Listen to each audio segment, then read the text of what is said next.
샬롬! 오늘은 신명기 14장, 15장, 16장 말씀 묵상할 준비를 저와 함께 하시겠습니다. 혹시 끼니를 하시기 전에 또 영상 보시기 전에 미리 본문을 읽으셨다면 단락별로 다양한 주제들이 나오는 것을 보셨을 거예요. 장래에 대한 이야기도 있고 먹어도 되는 동물과 먹으면 안 되는 동물을 알려주기도 하고요. 경제와 복지, 사회 시스템에 대한 것들을 다루기도 합니다. 그런데 저는 24장부터 16장에 걸친 본문에 키워드를 하나 붙인다면 이렇게 붙여보고 싶습니다.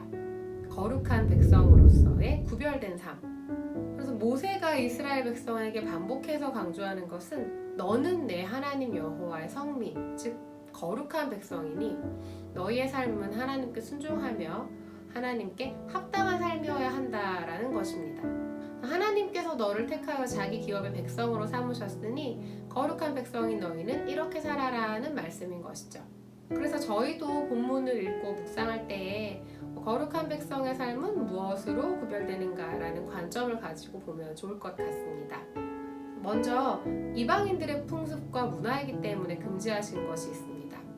14장 1절로 2절 죽은 자를 위해 자기 몸을 베지 말고 얼굴에 털을 밀지 말라. 이것은 가나안 사람들 사이에서 행해지던 장례 풍습으로서 이 몸을 자해하며 애도하는 것이 당시 우상에게 제사하던 방식과도 연관되어 있었기 때문에 금지하신 것으로 보입니다. 또 14장 21절에 이 염소 새끼를 그 어미 젖에 삼지 말라는 것도 이 가나안 사람들이 이런 요리를 미식으로 즐겨 먹었다고 해요. 학자들에 따라서는 이 어미의 젖은 새끼를 양육하기 위한 것이고 생명을 공급해주는 것인데 거기에 새끼를 요리하는 것이 하나님 보시기 악하다라고 해석하기도 한다고 합니다.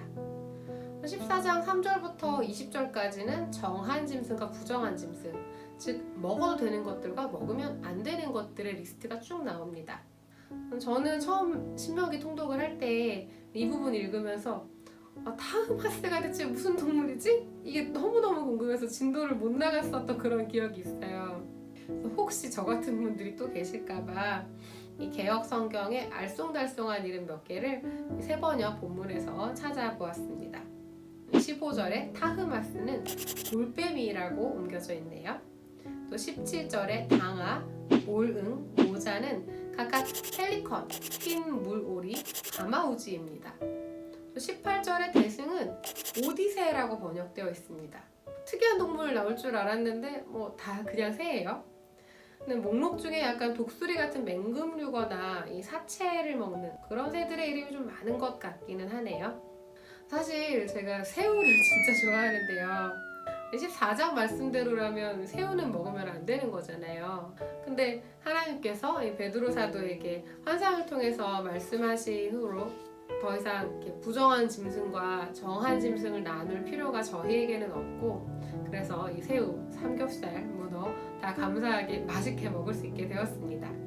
그 다음에 보면 스스로 죽은 것들을 먹지 말라고 말씀하시는데 하나님께서 특히 먹어서는 안 된다고 하시는 것이 바로 피이죠.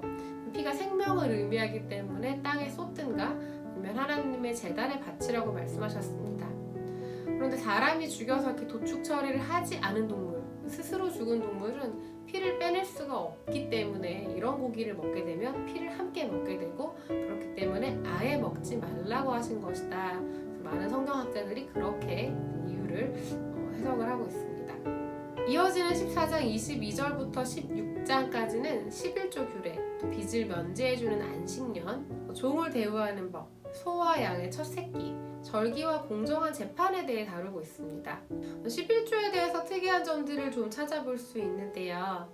일단 이 본문의 11조는 레위인을 위한 11조를 드리고 난 뒤 남은 것에서 다시 드리는 제21조입니다. 그런데 이것들은 하나님께서 자기 이름을 두시려고 택하신 성소로 가지고 가야 했기 때문에 만일 거리가 너무 멀어서 11조 헌물을 가지고 가기가 힘들면 돈으로 바꾸어서 준비한 다음에 성소 근처에서 다시 물건으로 구입해서 드려도 좋다고 언급하고 있습니다.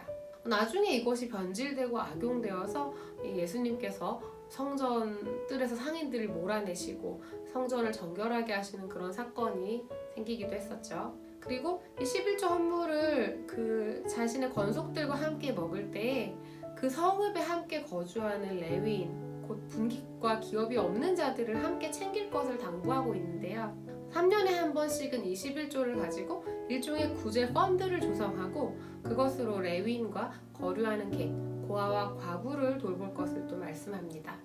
특별히 추수의 시작과 끝에 있는 이 77절과 초막절 절기를 지킬 때에도 레위인과 객, 고아와 과부를 돌보아서 그들도 함께 즐거워할 수 있도록 하라고 강조하고 있는 것을 볼 수 있습니다. 또 성경이 가난을 어떻게 대하고 어떻게 해결하도록 제시하는지 좀 더 살펴볼 수 있을 것 같은데요. 가난한 자를 더 가난하게 만드는 것이 빚이죠. 그래서 15장에서는 빚을 면제하는 안식년 규례를 말합니다. 안식년을 이해하려면 땅은 하나님의 소유이며 사람은 땅을 경작하고 그 소출을 거두는 권리를 하나님께로부터 받아 가진 것임을 이해해야 합니다. 6년 동안은 열심히 농사를 짓고 열매를 거두지만 7년째 되는 해에는 모든 일을 멈춤으로써 주인이신 하나님을 기억하고 인정하는 것이죠. 일을 하지 않으면 아무 소득도 없으니 빚을 갚는 것도 불가능합니다. 그래서 빚을 면제하라는 것은 결국 땅과 사람을 안식하게 하시는 하나님을 인정하라는 명령입니다. 일하지 않으면 뭐 먹고 살지? 빚을 그냥 없애주면 난 어떻게 되는 거지? 15장 4절과 5절 말씀은 이렇게 증언합니다. 내가 내게 내리는 그 명령을 다 지켜 행하면 내가 반드시 복을 받으리니 너희 중에 가난한 자가 없으리라. 그런데 이 말씀은 일견 11절 말씀과 서로 모순되는 것처럼 보이기도 하는데요. 정말 그럴까요? 제가 이렇게 한번 읽어보겠습니다. 땅에는 언제든지 가난한 자가 그치지 아니하겠으므로 내가 내게 명령하여 이르노니 너는 반드시 내 땅 안에 내 형제 중 곤란한 자와 궁핍한 자에게 내 손을 펼지니라. 내가 만일 내 하나님 여호와의 말씀만 듣고 내가 오늘 내게 내리는 그 명령을 다 지켜 행하면 내 하나님 여호와께서 내게 기업으로 주신 땅에서 내가 반드시 복을 받으리니 너희 중에 가난한 자가 없으리라. 가난한 자에게 너희 손을 펴므로써 너희 중에 가난한 자가 없으리라. 이것이 가난에 대한 성경의 해결책입니다. 하나님의 말씀에 순종할 때에 하나님께서 베푸시는 복을 누리게 될 것이고 그 복은 이 공동체와 사회로 함께 흘러가 하나님의 백성을 거룩하게 하고 구별할 것이라는 것입니다. 마지막으로 한 가지만 나누고 마치고 싶은데요. 15장 2절을 보시면 종을 어떻게 대해야 하는지에 대한 규례가 있습니다. 그런데 이 사람들은 날 때부터 노예가 아니라 너무 가난해서 자신을 동족에게 팔아야 했던 이스라엘 사람들입니다. 땅의 안식년 제도처럼 이 사람들도 주인을 위해서 6년간 일한 후에는 자유롭게 풀려날 수가 있었는데요. 종이 주인과 함께 계속 살기를 원하면 그 집에 남아 있을 수도 있었지만 나가기를 원하면 주인은 그 종이 살아갈 수 있는 미천을 마련해서 보내주어야만 했습니다. 콕 집어서 그에게 후히 줄지니 라고 말씀하고 있는 것을 볼 수 있어요. 제가 성경 앱으로 이 본문을 보다가 이 후히라는 단어의 이 히브리어 원어의 뜻을 좀 보게 되었는데 원어에는 이 단어에 질식시키다 라는 뜻이 있더라고요.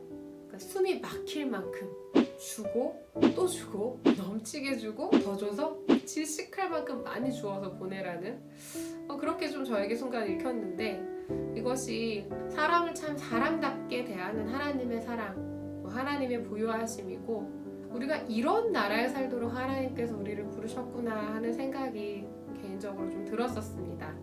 여러분도 말씀 보시다가 어떤 단어에 감동이 있을 때 원어를 한번 찾아보시면 더 깊이 묵상하는 데 도움이 되지 않을까 합니다.